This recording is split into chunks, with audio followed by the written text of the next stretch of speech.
Hello guys, ഏലിസ് and ജോയുടെ പുതിയൊരു വീഡിയോയിലേക്ക് ഏവർക്കും സ്വാഗതം.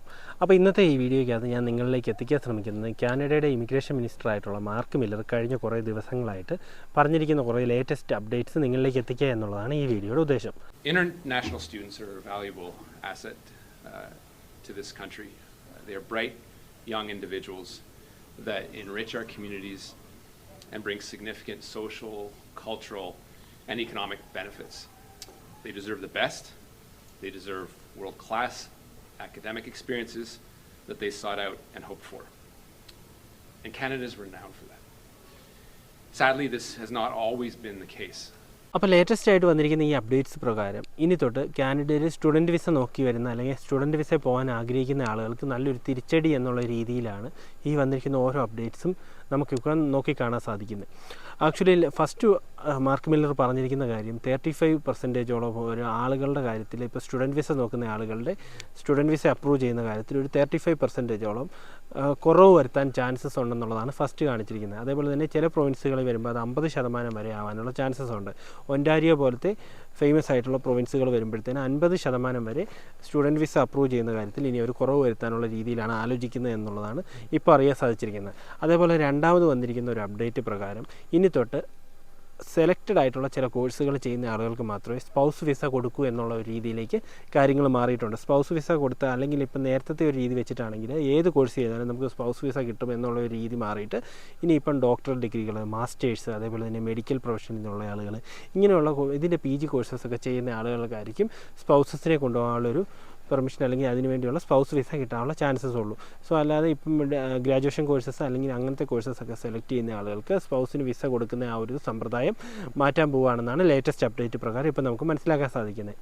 അതേപോലെ തന്നെ മൂന്നാമത്തെ കാര്യം, നേരത്തെ ആളുകൾ എന്താ ചെയ്തുകൊണ്ടിരുന്നത്, പ്രൈവറ്റ് ആയിട്ടുള്ള കോളേജുകളും പ്രൈവറ്റ് പബ്ലിക് പാർട്ണർഷിപ്പിലുള്ള കോളേജുകളിലൊക്കെ അഡ്മിഷൻ എടുത്ത് നമ്മൾ അങ്ങോട്ട് പോകുന്നു. അവിടെ ചെന്ന് കഴിയുമ്പോൾ നമുക്ക് എന്തെങ്കിലും ഒരു ജോബ് ചെയ്ത് നമുക്ക് സെക്കൻഡ് ഇയറിലെ ഫീസ് അടയ്ക്കാം, അല്ലെങ്കിൽ അവിടെ എന്തെങ്കിലും ജോബ് ചെയ്യാം, പോസ്റ്റ് സ്റ്റഡി നമുക്ക് വർക്ക് പെർമിറ്റ് കിട്ടും, 2 വർഷം സ്റ്റേ ബാക്ക്, ഇങ്ങനെയുള്ള പല അഡ്വാൻറ്റേജസും കാനഡയിലുണ്ടായിരുന്നു. ഇനി ആ സിസ്റ്റം അവിടുന്ന് മാറാൻ പോവുകയാണെന്നാണ് ഇപ്പോഴത്തെ ലേറ്റസ്റ്റ് അപ്ഡേറ്റ് പ്രകാരം നമുക്ക് മനസ്സിലാക്കാൻ സാധിക്കുന്നത്. ഇനി പ്രൈവറ്റ് പബ്ലിക് പാർട്ണർഷിപ്പിലുള്ള അങ്ങനത്തെ കോളേജുകളിലൊക്കെ പഠിക്കുന്ന ആളുകൾക്ക് പോസ്റ്റ് സ്റ്റഡി വർക്ക് പെർമിറ്റ് എന്നുള്ള ഒരു സിസ്റ്റം എടുത്തു മാറ്റുമെന്നുള്ളതാണ് മാർക്ക് മില്ലർ ലേറ്റസ്റ്റ് ആയിട്ടുള്ള അപ്ഡേറ്റ് പ്രകാരം ഇപ്പോൾ പറഞ്ഞിരിക്കുന്നത്. സോ അതുകൊണ്ട് തന്നെ ഇനിയിപ്പോൾ നിങ്ങൾ കോഴ്സസ് സെലക്ട് ചെയ്യുമ്പോഴും കോളേജ് സെലക്ട് ചെയ്യുമ്പോഴും നല്ല കോഴ്സസും കോളേജുകളും സെലക്ട് ചെയ്യാൻ വേണ്ടി ശ്രദ്ധിക്കുക. എന്തെങ്കിലും കോഴ്സ് ഏതെങ്കിലും ഒരു കോളേജിൽ പഠിച്ചതുകൊണ്ട് ഇനിയിപ്പം അതുകൊണ്ട് കാര്യം ഉണ്ടാകത്തില്ല. നിങ്ങൾക്ക് പോസ്റ്റ് സ്റ്റഡി വർക്ക് പെർമിറ്റ് അല്ലെങ്കിൽ അങ്ങനെയുള്ള കാര്യങ്ങളൊക്കെ നോക്കുന്നുണ്ടെങ്കിൽ എപ്പോഴും നല്ല കോളേജും നല്ല കോഴ്സും സെലക്ട് ചെയ്യാൻ വേണ്ടി പ്രത്യേകം ശ്രദ്ധിക്കുക.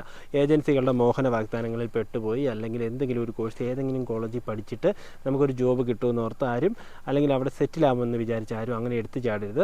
നല്ലപോലെ അന്വേഷിച്ച് മനസ്സിലാക്കി കാര്യങ്ങൾ മനസ്സിലാക്കി അതിനെക്കുറിച്ചൊരു അണ്ടർസ്റ്റാൻഡിങ് ഉണ്ടാക്കിയ ശേഷം മാത്രമേ തീരുമാനങ്ങൾ എടുക്കാവുള്ളൂ. അല്ലാതെ എന്തെങ്കിലും കോഴ്സ് സെലക്ട് ചെയ്ത് എങ്ങനെയെങ്കിലും എത്തിപ്പെടാം എന്നുള്ള രീതി മാറ്റിയിട്ട് കുറച്ചുകൂടെ നമ്മൾ കോഴ്സസും നല്ല കാര്യങ്ങളൊക്കെ നോക്കി ചെയ്യുക. അതിപ്പോൾ മാർക്ക് മില്ലർ പ്രത്യേകം എടുത്തു പറഞ്ഞു, ഊബർ ഡ്രൈവേഴ്സിനെ സൃഷ്ടിക്കാൻ വേണ്ടിയല്ല നമ്മൾ ഈ ഒരു കോഴ്സ് ഡിസൈൻ ചെയ്തിരിക്കുന്നത് എന്നുള്ളത്.